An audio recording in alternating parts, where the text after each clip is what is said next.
Hey y'all, how's it going? Um, I am so excited to introduce our next wonderful vendor in our Meet the Maker series. I'm Scotty Oakenlake, and in case you are new or just tuning in, the NorseForged Gathering will be an immersive fantasy event which will take place May 22nd through 24th in New London, North Carolina. There will be camping, adventures, fun, festivities, and the most important, fruit roll-ups. And the quest for queso will be And epic. yes, and the quest for queso, which I will make sure that we at least have fruit roll-ups. I don't think we had enough at the last gathering, so we'll You have to. ran out? You had a big pile of them. I'm amazed. You Wasn't had a lot. enough. There must be more. There must be more. Yes, And tacos. and Tacos are important. tacos. Tacos are And important. yes, and it is my pleasure to introduce Joaquin of Wah-Tie Woodturning. Do you prefer Joaquin or JJ? I've heard you Either called. one is, yeah, either one is fine. I answer to either. You can call me either one, just don't call me late for dinner. I don't think any of us would be guilty of that. That is a capital offense. Yep, absolutely. Punishable by death. Exactly, punishable by death. And also, JJ, thank you for your service. JJ is a veteran. Um, so why don't you give us a little bit about you and tell us all of the juiciest details? I don't know about juicy details. I am a Navy veteran. I spent 15 years in the Navy. And after I got out, I ran into a lot of the challenges a lot of veterans run into of how to integrate into society without the military. And I met a guy out here named Bob here in North Carolina, and he said, "Hey, you should come out to my shop and show you about wood turning, and it helps with PTSD."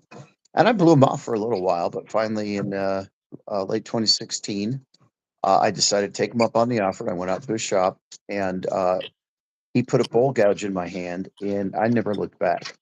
Wood turning is absolutely the thing that I was meant to do. And I was inspired. I've always been the kind of person that when I take on something, I learn absolutely everything I can about it.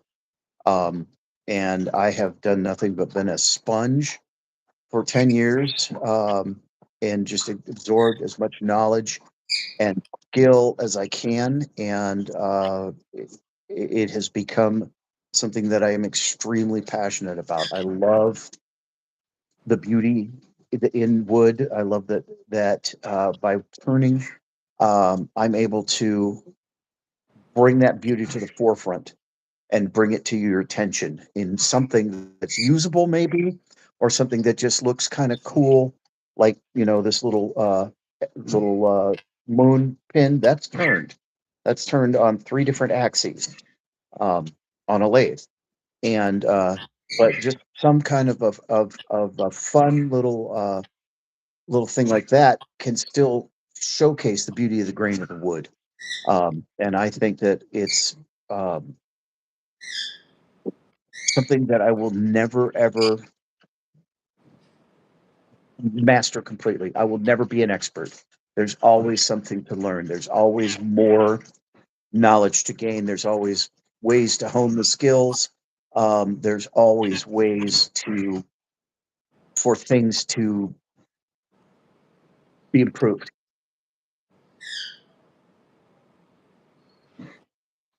So, um, Well, and I love how your story started because I'm a huge believer in like psychology and the power of like the healing journey.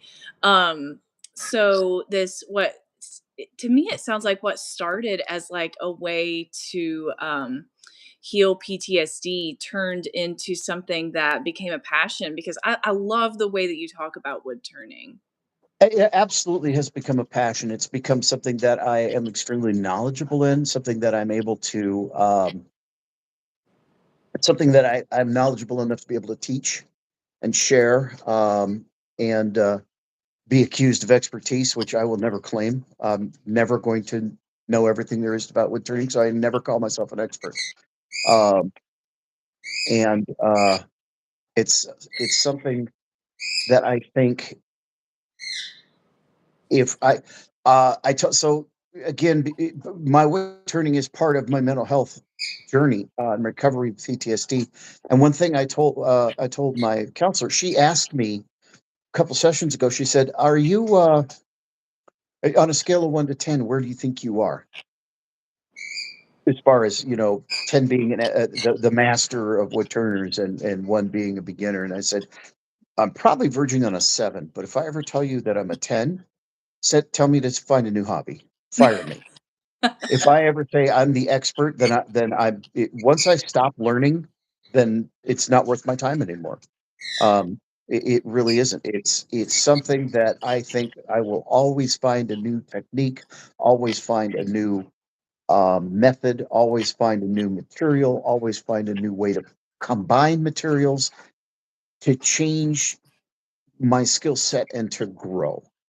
And if I ever claim expertise, then I've lost sight of the beauty of wood turning and of woodworking. Um, and I think that if one of my biggest frustrations with woodworking communities in general is gatekeeping, secret keeping, not teaching techniques, not sharing how this works or what I used, or because what you do is throttle when there's a lot of people who have held bowl gouges in their hands who have passed on, they're gone, and their knowledge died with them. And that is criminal.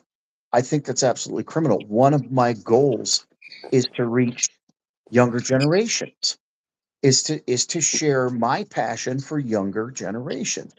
It's why I do things like TikTok. That's why I'm excited to be a part of the gathering and to have been part of the gathering all along, um, because it allows me to show younger generations the beauty that is naturally all around you.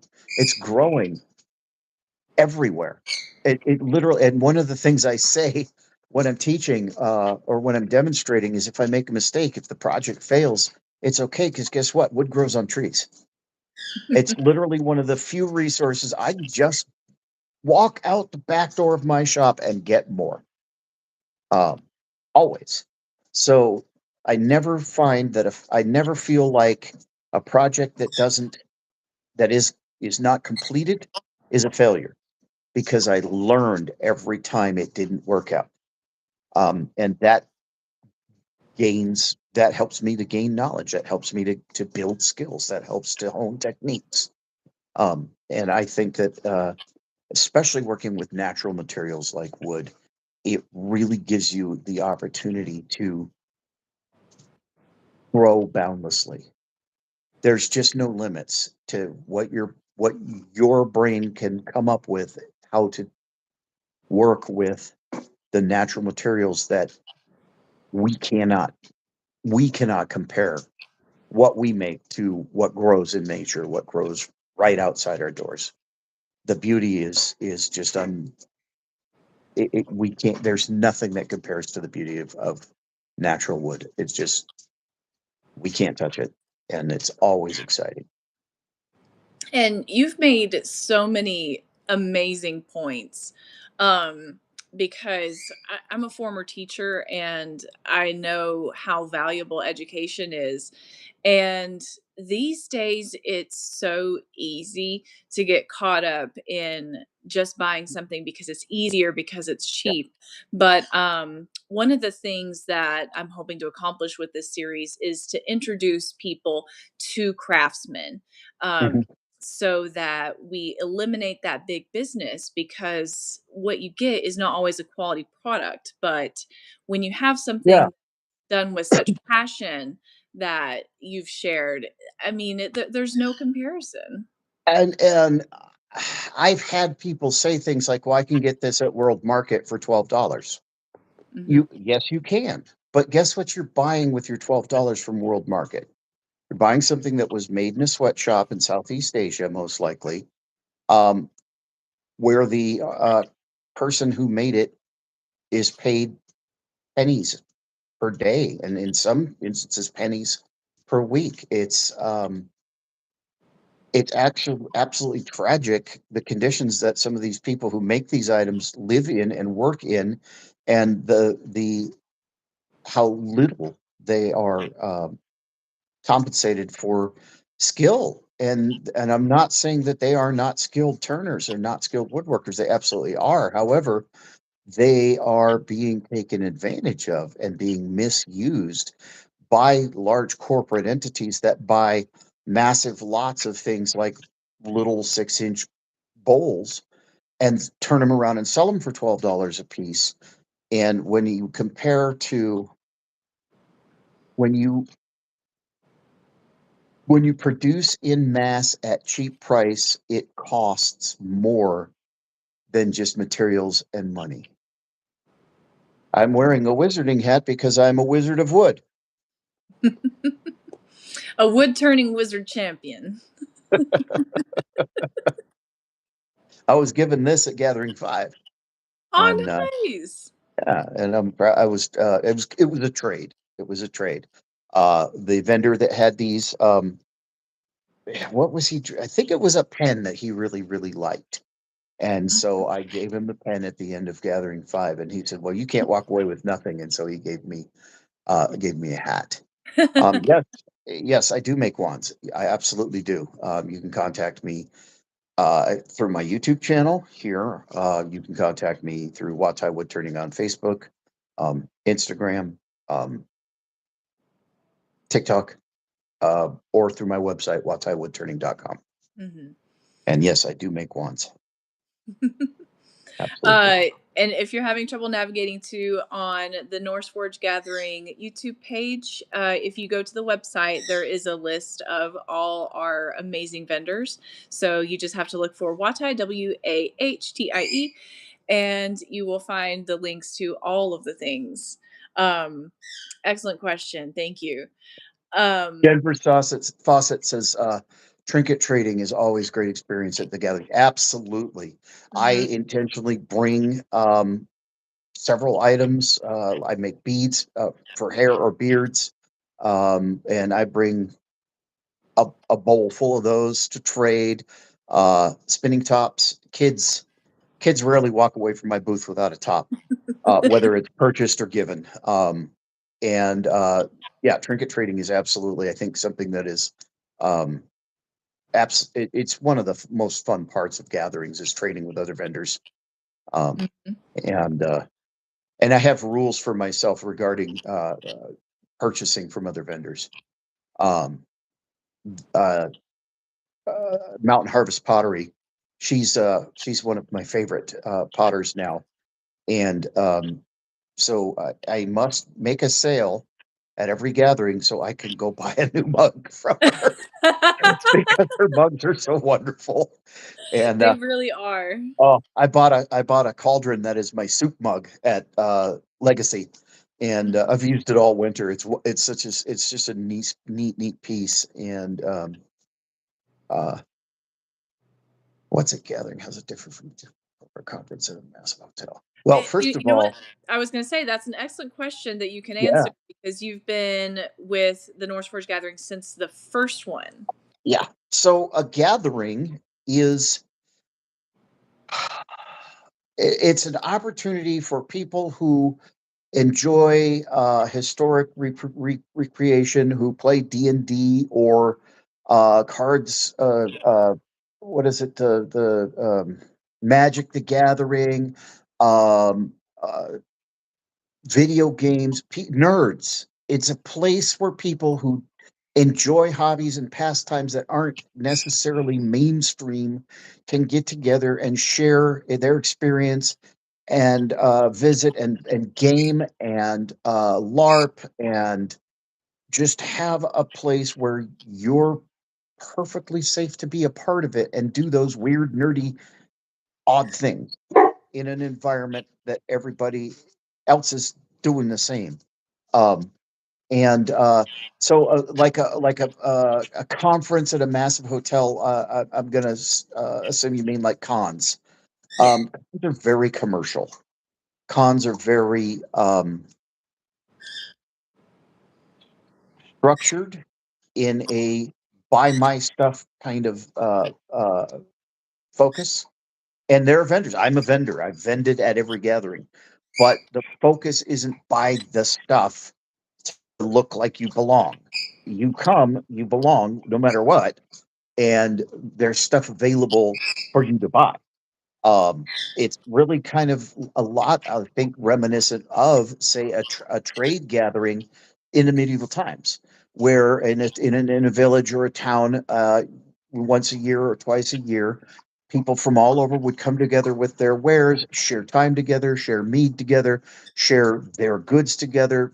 Farmers would bring, their crops.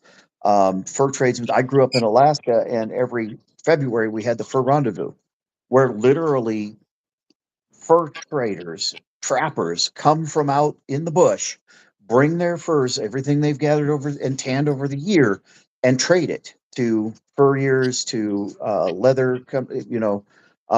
It's a lot.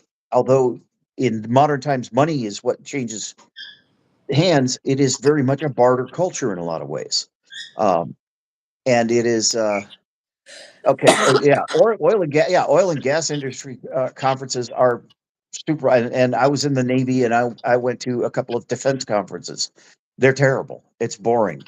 You've got corporate booths with corporate handouts and corporate displays and This is not what a gathering is at all. This is the vendors are craftspeople. They're people who make it with their hands, who have passion. The events are centered around fantasy, around Dungeons and Dragons and Magic the Gathering, and whatever board top tabletop games. That's what the events are centered around. Norse recreation, medieval recreation. Um, uh, just the bladesmiths that have been at every gathering. Their craftsmanship is absolutely incredible. Um, the demonstrations of Yeah. forging, demonstrations.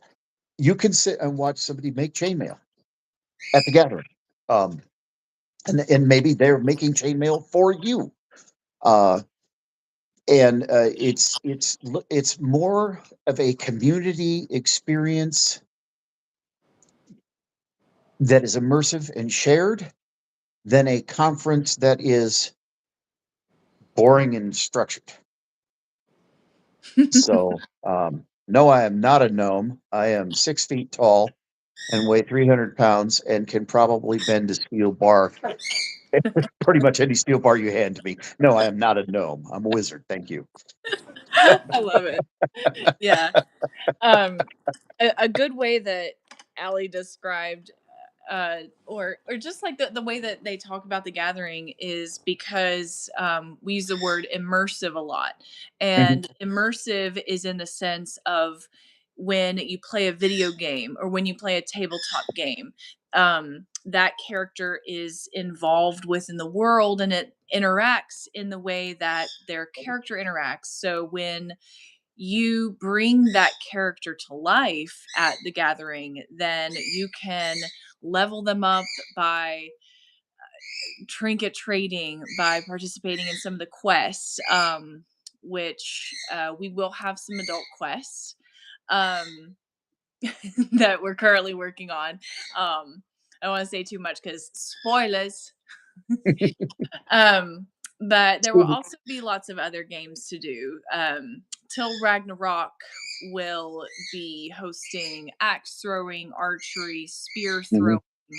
Yeah. Um, there will be a Hurt tournament, which is armored combat, um, and all different kinds of factions. So, Yeah, it's really a chance to kind of step out of today and maybe not necessarily go back in time, but go to an alternative time that's kind of historical, but also fantasy related. Um, so Dungeons and Dragons fits. But you know what? You see a knight in full armor. walking around at the gathering, and you see a Mandalorian in full armor walking around at the gathering. Both, and you see cryptids, and you see fairies, and you see Vikings, and you see peasants.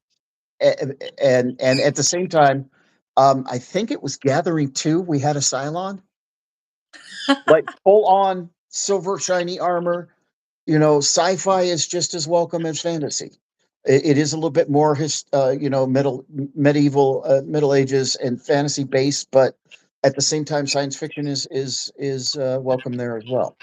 Um, and it's really just a lot of it's just an opportunity to forget about all the stresses of the modern world, while having availability of the conveniences when you trade. you know, Yep. it For really is. 3 full days, you can forget about your Yep, world or the world being on fire, which is yep, pretty. absolutely, absolutely. You just have the chance to get away, escape, and be around people who are comfortable being themselves completely. Mhm. Um, and things. We have a friend who's autistic, and he has a very difficult time going to large public functions. And he came to visit with us at Gathering 5, and he had a blast. And there was no pressure from of anyone for him to do anything but just walk around and observe and interact when he was comfortable.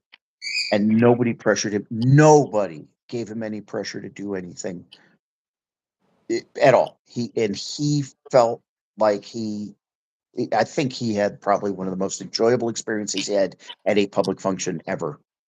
Oh, And that's why I like the gathering too. Jeremy's an Army veteran. There's a lot of veterans involved. And so there's a lot of us who are walking around who understand some of the challenges we carry with us. Um, and crowds can be stupidly stressful for veterans for a wide variety of reasons. And I can tell you from gathering one that it has been 99% positive every time, and not and that stress, and we've had thousands of people and it hasn't been overwhelming. um and if it is overwhelming, there's always a place you can go where you have the chance to decompress. mhm. um and that is, I think, an incredible thing to have available at a huge public event. um and nobody judges anybody for that, regardless of why they might need to take advantage of it. Um, and I can tell you that, in my experience, pretty much every single vendor that I've interacted with or met with is supportive of everybody around them. And if somebody's having issues, will drop everything to do what they can to help immediately. Um, and it, I think it is. I have not seen competition as far as vendors are concerned at the gathering. I've seen support. I don't have that, or I don't do that. But hey, if you go see so and so over there, they've got that. You know, I don't think I've seen anybody not do that Mhm. at any of the gatherings. And um, you've got crafts people who do everything from pottery to I'm one of two wood turners I've seen at gatherings. The other one is a friend of mine who comes up from Florida. But there are other woodworkers. There's half a dozen blacksmiths and bladesmiths at least. Um, Painters, writers, uh, sculptors, leatherworking. Man, the leatherworking and fur is incredible that you can find at gatherings. Mhm. Um, uh, but other things too. Tea vendors. I discovered a North Carolina based tea vendor that has some of the most marvelous tea I've ever had.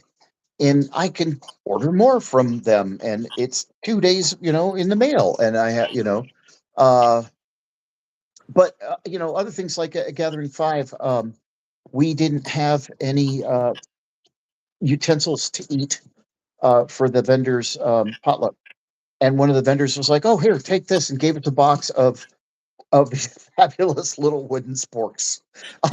And I was like, "Well, what do I owe you?" And they said, "No, just take it." And that wasn't a question. That's the community. That is just, I mean, that's an amazing community to Mhm. have that kind of support. Oh no, you can take those. And in return, the next morning, I gave them a cupcake stand with a glass lid uh, as a thank you. Um, and it was perfect for because they made cupcakes. So it was perfect for them. They made cupcakes and donuts, so they could use it to display their cupcakes or donuts. It was a perfect opportunity to just share community. And that's, I think, what I love the most about the gatherings is overwhelmingly, for the most part, it's just a supportive community. Whether you're vending or you're attending or you're gaming or you're demonstrating or you're performing. Um, it's just such a supportive it is a community gathering. And it just happens to be the gathering of the nerds. And I am happen to be nerdy enough to have played D&D in 1984. It was the first time I played D&D, the first version. And I don't play D&D anymore, just because I haven't had really anybody to play with. But I was there when it began, and I remember book one. you know, um, and that kind of nerdiness, it you know, it is acceptable. It's completely acceptable at the gathering. It's just like, you played the first book. Yeah, I did. And we had no clue what on earth we were doing, but we had fun. You know, uh, and yeah, we just had a blast. And it's cool to find a community of younger people, and not all younger. There are people my age, um, but it's cool to find people who have had that similar experience over their timeline and can share that. And I just turned 54 years old, and I can share that community, that kind of a commonality with somebody who's 24. But we still have that kind of connection of loving that genre. And it's fun. It's I can't tell you how much fun community the gathering is. I cannot tell you how much fun the community is. And see And we that do sorry. go yeah, go ahead. I was just gonna say, like, that's a huge part of it too, is the ability for it to be inclusive Mhm. because even if you play or have played different editions, you can still find common ground by Yeah. discussing past campaigns or accomplishments that you've made. Um, and I kind of feel like every level gets met because I'm kind of like entry level myself. I'm just a baby. Mhm. So like getting to talk to other players who have had more experience than me, I feel like every time I talk to somebody about games, yeah, I feel like I learned something. Yeah, absolutely. And it's, I mean, but it goes outside of tabletop, things like D&D. Um, I remember playing Flight Simulator in 1982 on a network called Plato, which was owned by Control Data. And it was an experimental satellite connected network that connected small schools in the villages to University of, well, it's now University of Alaska at Anchorage, but Alaska Pacific University at the time. My grandfather was in charge of this experimental program to see if we could connect computer systems between villages and California and Anchorage, and have real time communication for education. And we had 8.5-inch floppy disks and punch cards. But I played Flight Simulator with a friend in a village, 800 miles away, live, and we typed back to and forth to each other. And now we're talking to each other through video on a device that is 1,000 times more powerful than every computer in that network, and we can hold in our hand. And the computers were the size of a room when I did that in 1982. You Mhm. know, and it's just amazing to me that my commonality of experience over that amount of time, I can still intersect at the gathering with people who have no clue what a floppy disk is, but we can still speak a lot of the same language. And Mhm. that's just amazing to me that there's still connection because we're nerds, you know? And it's always been the gathering of the nerds. And I think that's part of the fun of what Norse has created by bringing the gathering about, is that it's a place where you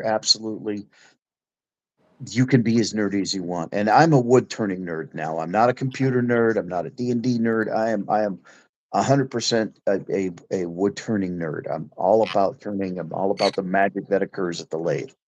Um, but in my way, in that field, I'm just as nerdy as the computer guy or the D&D guy, or um, and I nerd out just as hard. It's just a different subject matter, but it's the same passion, it's the same focus, and we all have that level of connection, and that's part of what makes the gathering so cool. Mhm. And that's what makes it easy to make those connections. Just today there was a new person in the Discord saying that they got their tickets. This will be their first gathering. And my first thought is, well, welcome. Like, Yeah, as soon as you make that first jump of, hey, I love your outfit, that's really the only jump you need to make friends at yeah, these things. yeah, absolutely. Or hey, that's cool. Where'd you get that? Mhm. Um, I met Mountain Harvest Pottery through her husband, which is Undead Armory, and his leather work. And he walked past and he had a pouch, and I was like, "Where'd you get that?" And he's like, "Oh, I made it. I'm a vendor." This was gathering 3 or 4, no, 4 or 5. It must have been 4. And I'm like, "Oh, I got to see your stuff." And so I went over to his booth and I met his wife and her pot. And I've always loved pottery. My best friend when I was growing up, my best friend in high school, was his mother was a master potter. So I've always loved pottery because I had access to it. And now I've found another potter whose work is wonderful, and I have access to it. So it's really cool, and just little things like that. And I've got his fantastic woodwork. In fact, he's making me a sporin because I wear a kilt. You know, and it's it's just all these little weird, funky, nerdy connections that are awesome because we're able to gather together and be nerdy. Mhm. You know, and one thing I really like is that we aren't dealing with the structure of something like a Ren Fair. I appreciate that. It is much more organic. And That's a I'll great be honest, I looked really hard into becoming a vendor at the Carolina Ren Fest. And no, it's ridiculous. Their requirements are absurd. And one of the things that I appreciate about gathering, even though we are focusing more on kind of making it a period or an appropriate event, is that it's still not so rigid that if you don't drop thousands of dollars and look exactly this way, you can't be here. And that's, I think that I appreciate that we haven't lost that Mhm. from the first gathering, which was literally, hey, we're having to get together. We're going to play D&D, drink beer. You want to come hang out and sell some stuff? Yeah, sure, cool. And that's really what Gathering One was. It was just hey, we're all going to get together and play some games, drink some beer, and have some vendors. Cool. You know, that's how it was. Literally that just organic, that basic. Mhm. Um, and it has grown and it has become more structured, but at the same time has been able to maintain that fluid, um, just fun, funky fluidity to it. It Mhm. really has. And that is deeply appreciated. And if you want to go get a horn of mead and just sit down and relax and do nothing, you can sit there and drink your mead and relax and do nothing. Or if you want to go uh, take a class on building a shield wall, you can go do that. You know, you've got every opportunity. You want a game, you're in the gaming hall for 36 hours the whole weekend, you can do that. And that's the, one of the things I appreciate the most is that kind of your fantasies, the things that you play, the games that you play, the fantasies kind of things, you can live them there within reason, you know. And it's so much fun. I can't describe how much fun the gathering. I'm a 54-year-old grumpy old veteran, and I have a blast hanging out at the gathering. It's just fun. Mhm. Um, and I can make weird, odd movie references and stuff from when I was a kid. People get it because there are other people who are like, I remember that, at, uh, uh, at Legacy. When we were all set, when all the vendors were setting up, I quoted the movie Revenge of the Nerds, and about 13 people were like, "Nerds!" It was great because we were just, I can't even remember what I was talking about how we're all just a bunch of nerds. Um, and it's just great that the most unlikely people, you connect with them at the gathering because you're nerds, and that's fun. And um it's not nerd being called a nerd at the gathering is an honor, not an insult. Damn right I'm a nerd. Yes. Proud of it. Yep, exactly, absolutely Yes. proud of it. I love all of the things you said. A couple of the things I want to touch on too, because I definitely wanted to ask you about, because I remember at Gathering Legacy you had like a historically accurate cup, Yeah. um, and I know what one of the things that I want to encourage folks who are coming to the gathering for the first time to do is to talk to these makers, and if there's something that you've dreamed of having, like your dream piece, these are people that can do custom orders, and Mhm. it to me it kind of feels like we're going back to how things used to be, like when you would go to craftsmen directly for your goods rather than just shop at big box. um Absolutely, absolutely. And that one thing that I am making, and I have a couple of pieces available, but I will be making some more. I'll make sure that I have a little bit of stock. Is I did some research into historic Viking drinking vessels, and uh, uh, there's a mound. Osto, I think is the name of it. I'd have to look it up again. I have a printout of it because they have four examples of wooden drinking vessels from that would be common during the time of the Vikings, and I can reproduce all four of them. Um, and so one of the things I do pride myself in is that I use food safe finishes, and I use primarily food safe woods. If it's not a material that is safe, I will tell you it's not. I will say you can't eat out of it.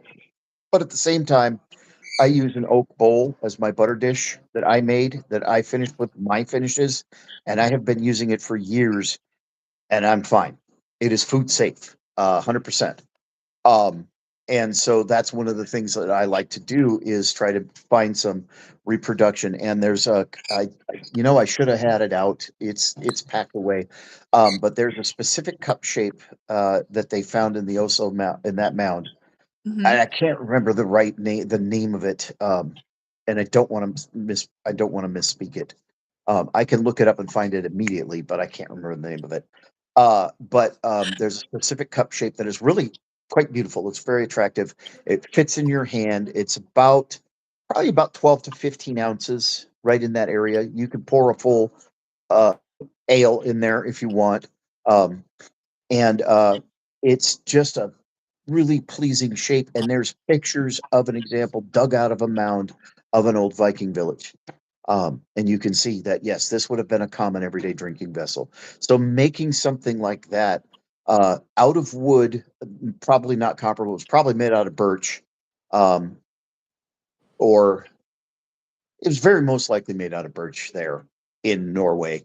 Um, but to be able to reproduce something that's comparable um, out of at least wood, if not the same wood, is really kind of a cool thing to do to make historic reproduction and be able to show, look, here's how they dug it up, what it looked like. Uh, that's really kind of cool. Um, and it's fun and it's nerdy. It's nerdy that I went and did research and found the shapes and make them, you know.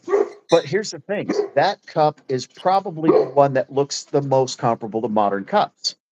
Most of the drinking vessels from that time are little bowls. Most the other three forms found in that mound are little bowls, and you literally would drink out of a bowl.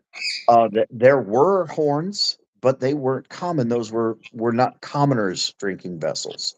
Those were uh, in the big halls. They had ale horns, but Tom the farmer had a wooden bowl, and they found those, and those are something I can reproduce all day long. Um, so it's something that's fun to do and to bring and know that it's safe to use. Yeah, because I remember seeing it, and it did look like a regular cup. So um my guess is that it would be more difficult or would take more skill to craft, and that's why bowls were more common.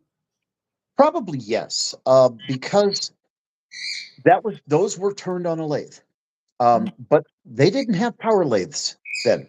They had bow lathe, which would be a uh, kind of a tripod on each end stand with a some mounted, so tripod to tripod with something mounted in the middle, and then they would have points, most likely metal points, and then they would put a piece of wood in there, a log essentially, and so for a little drinking cup it'd be about this big. They would put it between centers, and they would wrap a rope or a line of some kind around it that was strung between a wooden bow that they would activate, most likely, uh, essentially with a pedal motion. They would step on it and they would drop it back and forth, or they would have a second person who would be running the bow back and forth, and the rope of the bow is spun around the log. And so you'd move it forward and you'd cut in one direction, and then you'd have to come back and cut in one direction and you come back. And then they used, historically, what they found is they used hook tools which are still used today um, in different cultures. A lot of Japanese turners, traditional Japanese wood turners, still use hook tools, which have been used for hundreds of years, thousands of years. Um, Russian wood turners use hook tools. Mhm. Um, they're very old. And now, for me in the modern day, first of all, because I've had both my knees replaced, I can't crank a treadle lathe. That's just not on. That's not on the menu, or use a bow lathe because I just my knees won't do that anymore. But I have electricity, and I have modern tools, so I can reproduce it. Now you've got a cup and it's between centers, and it's spinning backwards, and it's spinning towards you when you're cutting, and then it spins back, and towards you when you're cutting, and then it spins back. You've got to hollow that, except you've got to keep it center in there. And then at the very last, you break that center and it's done. So you have to have it done. It takes an immense amount of skill to turn that way. It's easier for me in a lot of ways to turn it that way with modern tools. But the fact that those were turned is quite an accomplishment. They're not carved, they're turned. That's a Mhm. huge accomplishment given the technology available at the time. It's fascinating to me to study the things that they were able to make. And an open bowl is much easier to make than a cup. A cup is a closed form where you have to be able to get down in there and hollow deep. And that is really tricky with the technological limitations they had at that time. So being able to reproduce that even using modern tools, I think is really important because we can show how it looked, and some people can show how they did it. But being able to say this is what they drank out of is, this is an accomplishment that they were able to do this. Here's what it took me to do it. Now think about it without all the technology I have. Mhm. Um, it's, I think, fascinating to me. Here, that's that nerd thing. I'm nerding out about that. Think about how they did that. Yeah, Man, see, what, that you that's know? yeah, that's where my head is at because, Yeah, like, I've seen your videos of the wood turning and the cranks, and just the fact that they were able to replicate that with, like, with just the tools that they had. yeah. Because when Oh, you talk about, like, the Viking Age, you're talking, post Rome, and it's like technology didn't disappear; it just changed and developed over time, yeah. and Well, and technology. Some of the technologies that they had in Rome didn't make it to the places that were finding that kind of thing. Um, where we're finding wooden cups that are deep hollowed. They did that in Rome with stone. They didn't do that with wood. Stone is different. You chip it away. You're hammering with metal and and chipping it out. You're not carving it, and you're certainly not turning it. And then the difference between carving and turning, the vessel turns and the knife stays still, not you moving the knife through the vessel. And there's a whole different set of skills, and it's just the fact that they developed that using pole lathes in the woods in Norway is amazing.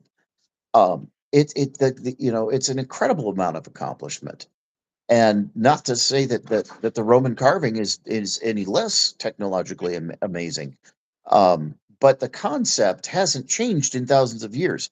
Just the tools we use to get there. Mhm. Um, and it's so cool to think about the fact that I'm able to reproduce a vessel mm, the way I do and understand that what it takes me was 10 times harder for them. The craftsmanship was had to have been absolutely impeccable. Mhm. Absolutely impeccable. Even for just the bowls for the simpler forms. The craftsmanship still was utterly impeccable. Yeah. Um, And it's incredible that we even know these things. well, yeah, the fact that been able to dig them up, dig remainders up. And Yeah. the one question I keep asking and I can't find the answer, and I've dug and I've dug and I've dug, and it might take one day making a trip to Norway to look at these vessels, is what woods were they using? I don't know. I'm guessing. I'm guessing. I'm using woods. I will say this. I know they were using wood that was available to them around them. So we're looking at birch, ash, some oak, well, aspen's not a European wood. Um, Birch, ash, oak, beech. Um, but the yew that's used to make bows in England, yew Mhm. is incredibly poisonous. You can't make drinking cups out of yew. Really? Yeah, it's highly toxic. You don't want to put food in it and then put it in your mouth. See, Um, you know, we know that now because we have all these great wild chemical tests. They yeah, didn't know why people who drank out of a U bowl died that is then, insane. you know? So, it's fascinating that when you think about it. So I use woods that are available to me here. Um, uh, uh, uh, cherry, cherries abundant in North Carolina. Maple. Um, I can make ash. Ash is a very porous wood, so it doesn't make good drinking vessels. Whereas cherry and maple are closed pored woods, so they're very tight grained. You can make a drinking vessel out of it. And the finishes I use are food safe. Again, I use pure tongue oil, which has been used for thousands of years. It is a polymerizing oil, meaning that it forms long chain polymers. It becomes essentially a biological plastic. I use beeswax, pure, and carnauba wax, all of which are food safe. The reason your M&Ms are shiny is carnauba wax. You eat it. Um, and so that's a food safe finish. It's water resistant. And you can use it to drink beverages, cold beverages, everything up to eh, beer and wine. If you put hard liquor in it, it dissolves the oil. So you don't use that. You can't use it for that. That's where horn came in, or metal came in, or ivory, or pottery, was because they figured out, hey, that harder that whiskey that which started coming out of England, that stuff eats the finish. It goes through the wood. We can't put that in here. But man, you could drink mead all day long out of one of my cups and never have a problem with it. I drink coffee. I have a multi-axis cherry coffee mug that I made. I drink boiling hot coffee out of my mug. Um, and it's no problem. Doesn't taste weird. It's uh, I Doesn't use my products, you know. But and another thing that they would use to seal the drinking vessels is pitch. And what we have that is sort of modern is a reproduction of something called brewer's pitch, which is pine pitch and beeswax, and it's food safe. And it was used to line the bungs and seams of barrels for uh, beer. Um, and it also was used in wooden canteens in Civil War. And one of the things I'm going to hopefully have a reproduction or two of is Roman canteen, a wooden canteen, Oh, wow. which is a very difficult project to turn. It's not easy. But I'm going to crank out a couple of them. And I, if I don't use pure tongue oil to seal those, I will use pure brewer's pitch. And it literally, you heat that stuff up over fire, pour it in hot, swizzle it around, dump out the excess, and it's sealed. Oh, As wow. soon as it cools, it's sealed. But again, same limitation. You can put beer and wine in there, but as soon as you put whiskey in there, it dissolves. It dissolves the pitch, and you've got a really funky tasting drink of whiskey. So, there's caution. That's why they came out with wooden or with metal, pewter drinking canteens and little flasks and things like that. Um, that's why they came out with those Mhm. is because wood the things they used to seal wood wouldn't handle higher alcohol content um, liquids. So it's good. There's another historical fact. It's something, but they weren't drinking stuff much harder than mead or wine, and we've taken brewing to a point in modern times where we're able to produce a higher alcohol content than was common in those days. So the British had a term for it called small beer. It wasn't safe to drink a lot of water in London, so they would brew a very, very mild beer, a very low alcohol beer called small beer. And kids that's what kids drink at school was small beer because it was safe because it had to be boiled in order to brew and there was some caloric content to it. Beer was a way to preserve bread grains. Um, and so you're looking at 3% alcohol content being generally what was, between 3 and 6, 6 being the higher end alcohol content, where now we're brewing beers at 14 or 15, which is stupidly high compared to historic. But again, the materials I use, you could still use, you could still drink it out of that. It was just a good excuse for drinking. We're still good at it. Absolutely, we are. Yep. No argument here. And that's one of the fun thing that's always been available to gather. I never drank mead until I went to a gathering. And then I was introduced to mead and I got ruined. See, that But was gonna be one of my questions because yeah, mead falls somewhere between wine and beer. yeah, mead So, is the stronger end of beer and the lower end of wine. yeah. Um, but it's still you can use my vessels to drink mead. Ask me how I know. How do you know? Well, see what had happened was I put it in the cup and I drank it from the cup, and it was delicious. um, but uh, I'd never had mead, and I've always read about mead. I've known about mead for 30 years, but it was the first gathering where I had my first mead, and I was like, "Oh, that's good." Now I seek Yep. out mead at every gathering. I was like, "Oh, I got to get some mead," um, and uh, and that's something that I got to tell you, man. They've been really great at bringing some fabulous meads to the gathering. Um, did you try the coffee mead at Legacy? I don't think I did. Oh my I goodness! tried the chai It was, one. and they made it up like a latte, but it was mead. It was so good. It was dangerous. Like, if you just drank that all day, you'd be happy, and then you wouldn't be able Yeah. to walk. It was so good. Yes. Yeah. Yeah. The mead hall is definitely a for sure. Absolutely. And And I've been a for beer me drinker for a long time too. And the monks, they had the at Legacy, they had monks. I can't. It was whatever the name of the brewery is, and they were dressed as monks, and they had a porter, which is a dark beer. And oh man, was that stuff good? That was I such nice beer. Oh, it was good. Yeah, bacon. Yeah, it was so good. I was like, Mhm. I can't. I had one because yeah, that would have been. I guess I'm sleeping in my truck tonight. Right? It's one of It, those beers where, yeah, it's got chest hair. yeah, absolutely. It did. It had feet and it would pick you up and walk. Yes. It was really good though, and it was one of those. Now I can have one, and then I have to walk away because I would have had to sleep in my truck. And that's but that's something I appreciate about the gathering too, is that you have the opportunity to camp. So um, if you want to use an ale horn that's as long as your leg, which Norse has one, and I've seen him consume it from top to bottom.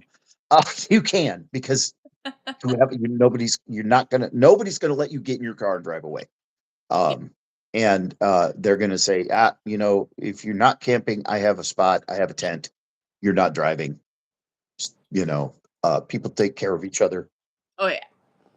and it just I can't express how good the environment has been at the gatherings. How positive, supportive, mutually uh,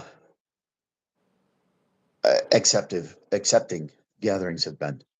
I just has been one of those places where I can enjoy being the nerdiest woodworker, and not be judged for it, and not have people just be like, "Oh, will this guy ever stop?" kind of thing. Mhm. Because they ask because they want to know. They're asked because they're interested, and that's a treat. It really is. It has been, and it's been a treat just hearing all of the lore and all of the history and everything from you, so thank you. Um, Oh, my pleasure.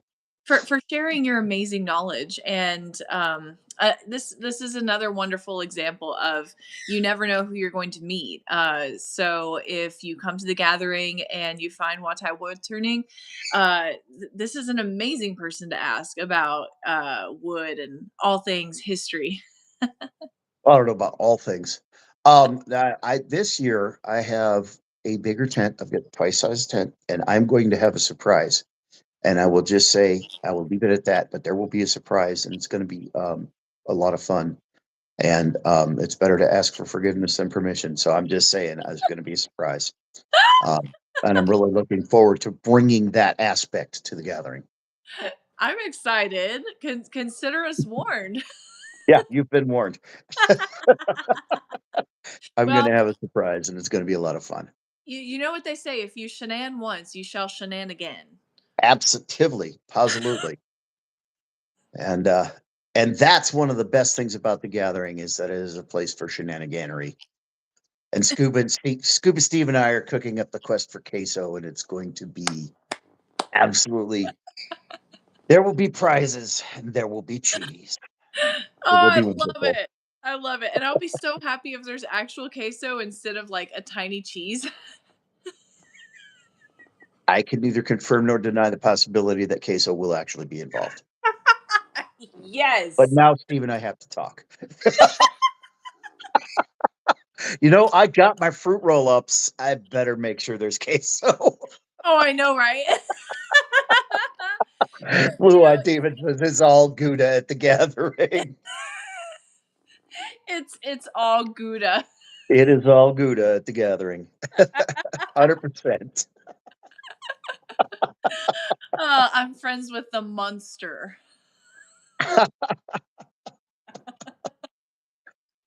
Yeah. Oh, I love it. Yes. Uh, yeah, we're gonna have fun. Steve and I are cooking up some Steve's good people. And look, hey, if you aren't aware, Steve has had some tough things happen.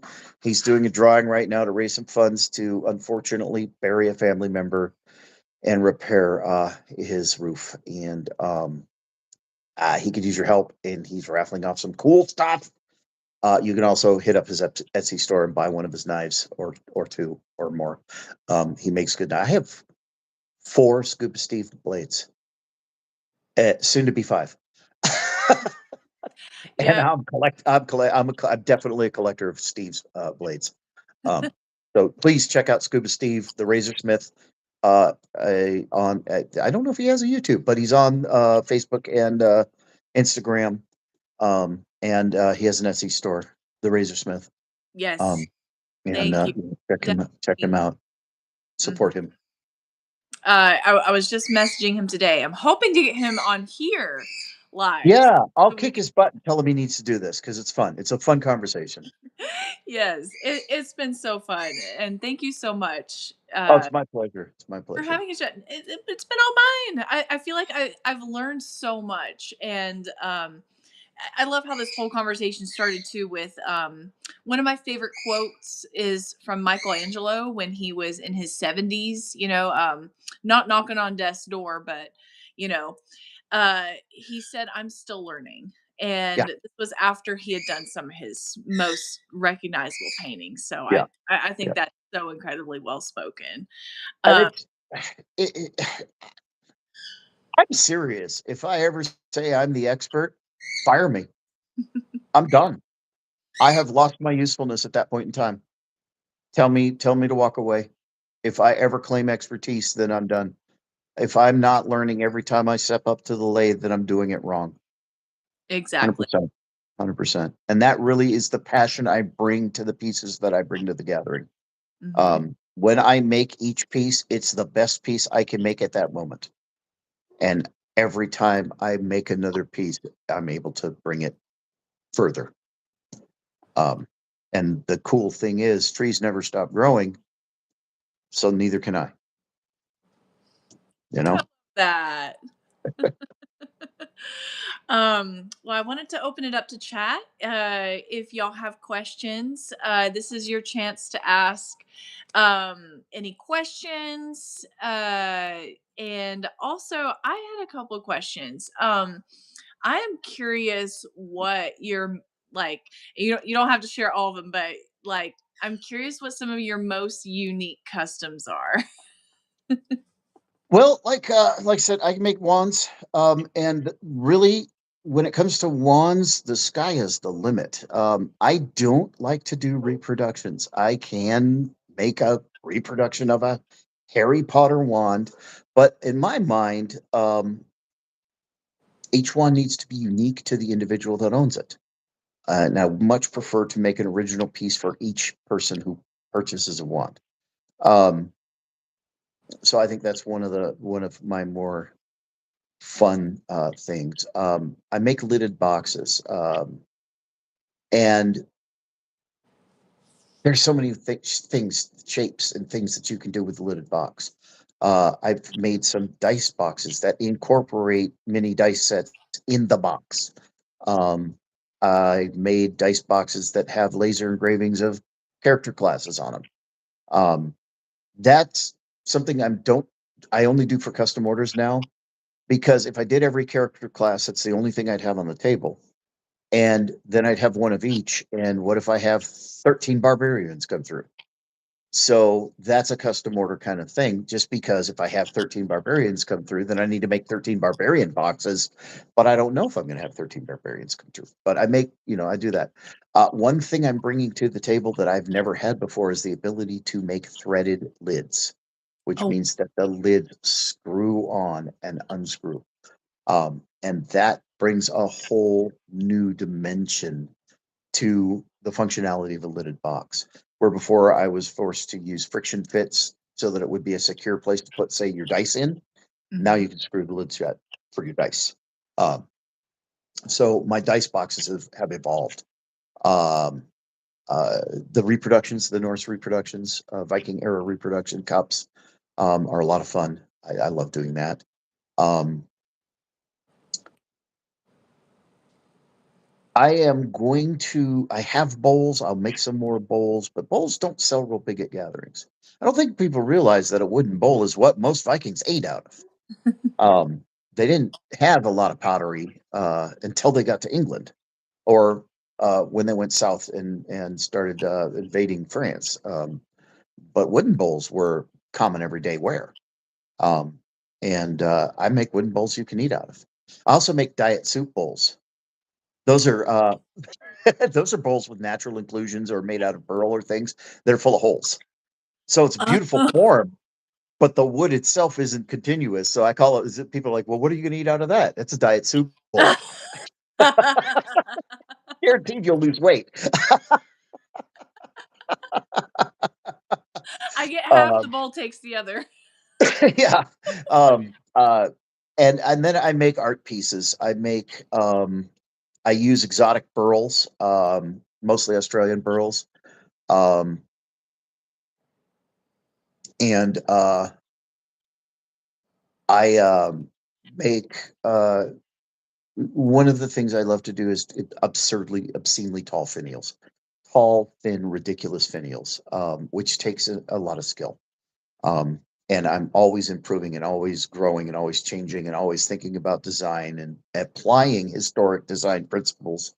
Um, but I've made things like for Gathering 5, I thought about what a goblin king would drink out of.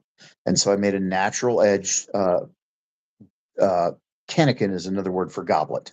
I made a natural edge goblet out of an Australian burl that is sharp and pointy and just looks like it would be painful to drink out of, which is exactly what a goblin would use, with a tall, thin uh, stem and carving, and it's called the Cannikin of the Goblin King. And it actually is food safe. You could drink out of it if you were brave enough.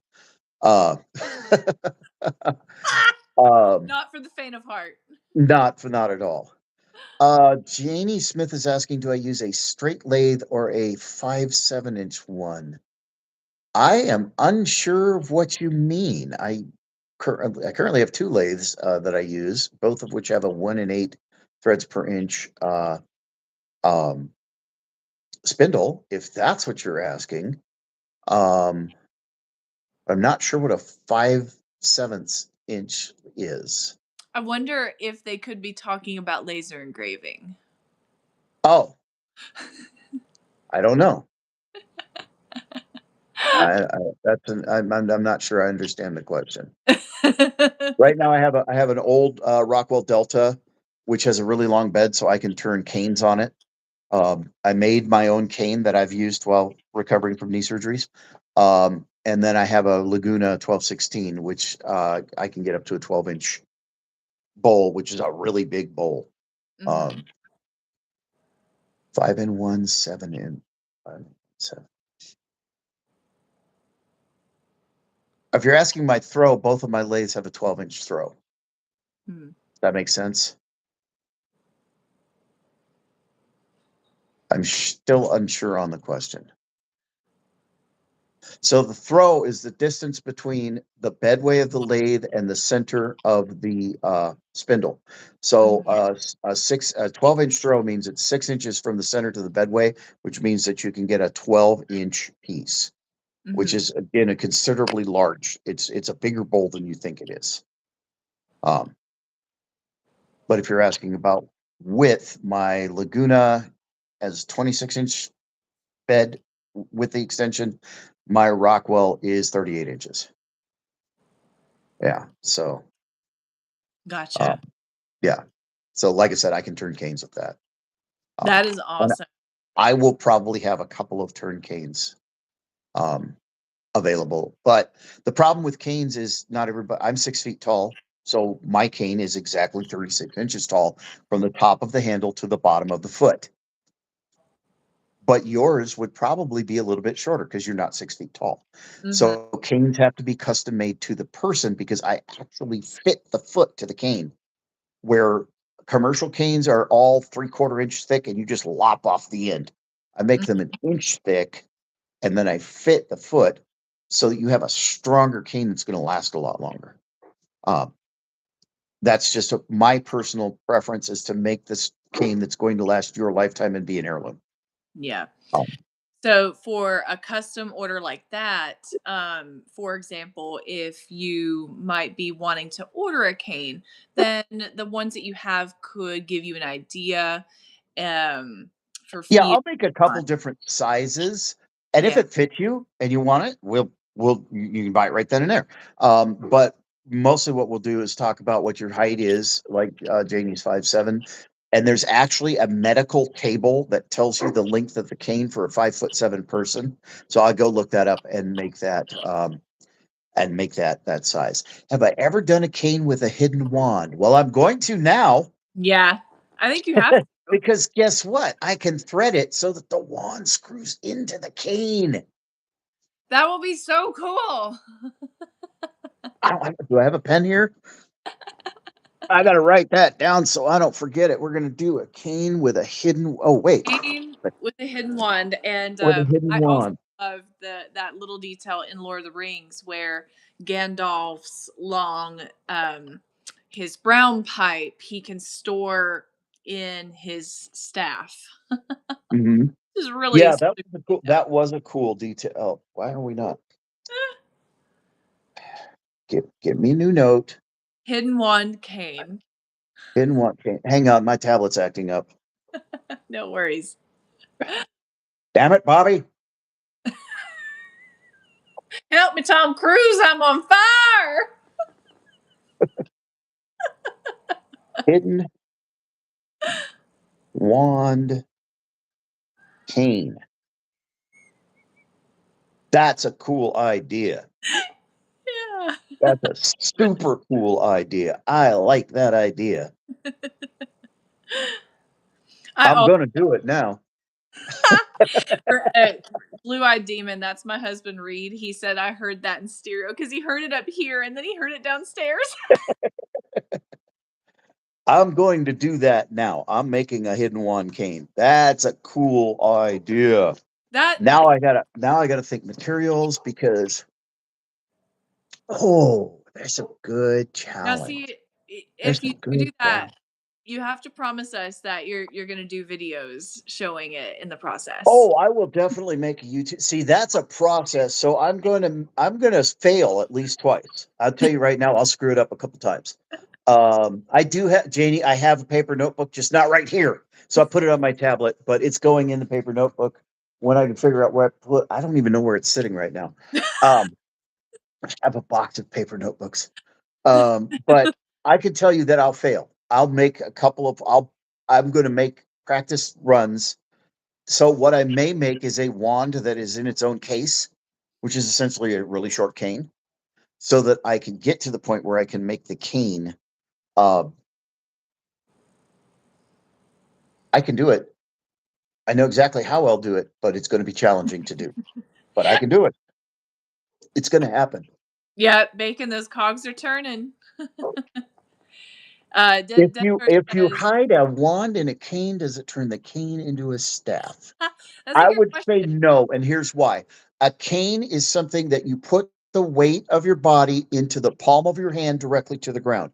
A staff is something that is taller and has a head, and you hang the weight of your body from your arm above. A scepter is not meant to be functional and carry weight. A scepter is meant to be held and would be shorter than a cane. Mhm. That's where that's my thought process.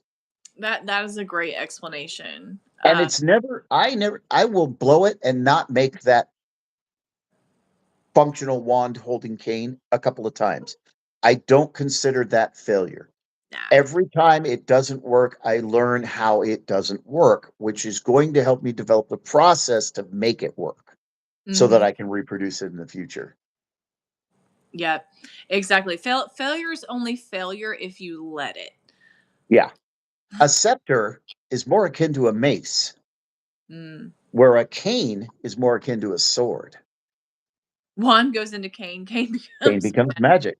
Right. Absolutely. I Absolutely. got my magic stick.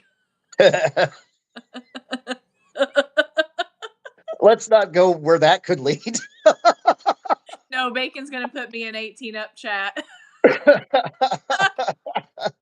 It breaks. Stop there.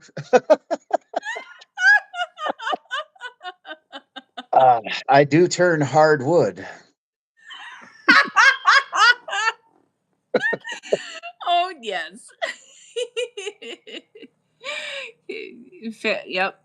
Fail to learn. Yeah, I love that's it. the end of that part of the discussion. Thank you. And I can, in fact, I think I have on hand a set of miniature dice cast into resin that will become the head. You just will saw Bacon become the chat, didn't you? will become the head of a wand embedded cane. So that would be cool. That would That be that cool. would be really cool. Yeah. You And if I don't, I can make it again because I've never seen anybody make things with miniature dice cast in resin. So like I have a dice box that the knob that you lift the lid off of is actually an entire set of miniature dice cast into resin and Mhm, turned. And I've never seen, and I've got a wand or two left that have miniature dice in the wand, mhm. um, which is pretty cool.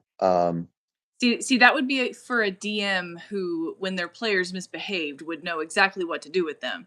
Yeah, yeah. Um, Nunchuck and a cane. It would be too thin. Mm, Nunchucks and a cane would be too light. The reason nunchucks work is because you've got a dense, heavy hardwood with a piece of rope or something similar in the middle. The problem is you don't want a cane. Now, off staff, you could bury nunchucks in, uh, but a uh, cane is too thin. And so cane is 3/4 of an inch to an inch thick. Mine, I generally turn an inch thick again, so they last forever. Which means that your nunchucks would have to be 3/4 of an inch or less, which means they would weigh almost nothing and they would not be effective. mhm. Um, Now, chopsticks in a cane, I Ah! could do that. That's easy. Heck Uh, yeah. so you go to the sushi restaurant and you unscrew the knob of your cane, take out your own chopsticks. I love that. That'd Chop be cool. You'd be the coolest dude in the sushi restaurant right there. We're like, excuse me while I whip this out. You really thought you were the main character, and then that guy rolls in. I Yeah, then that guy rolls it exactly, and you're just like, damn, know, right? Oh, nerds, man, nerds. I love Best I am so ideas. excited to see all of these ideas come to fruition.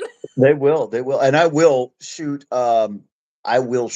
a YouTube video. I will shoot a full video of the process of a wand wielding cane. Because that's a really cool idea. I even know how I'll do the threads. Um, yeah, that's a cool idea. And I'm going to, yeah, that's going to happen. There might be a couple of them. That's a really cool idea. That's a And then damn, that's a good, damn good idea. yeah, bring those on to the gathering. Yeah, absolutely. That's about the only crowd that'll buy it. See, that's why it's the perfect crowd for it. Yeah, exactly. It's almost like they're custom made just for that item. Hmm. Something special here. It's I funny, love it. I love it. funny. Um, well, I think we're gonna go ahead and call it here. Um, but Before it again, before it devolves anymore. Yeah, before we further descend into nerd madness. yes, I love absolutely agree. thank you again so much for joining me, and big shout out to you guys in chat. Also, it's such a pleasure to host you guys and hang out and get to have such amazing conversation with one of our amazing makers. Um, and you can catch us at NorseForged Gathering 6, which will be May 22nd through 24th in New London, North Carolina, Camp John J. Barnhart. Uh, for all of the things. So again, thank you so much, and be sure to check out Wah-Tie Woodturnings on his socials, which should be linked under here, um, in the description. But yes, My dogs are upset. they're saying bye too. Yeah, they are. I love it. Well, thank you so much. It Thank you. Yay! Appreciate it. It. It's been real, and I'll be looking forward to seeing you in May. Absolutely. 3 months. Not enough time. Not We'll enough make it. time. We'll We make will. We'll get there. Thank you so much, sir. It's been a pleasure. See you guys. Okay, love y'all. Bye.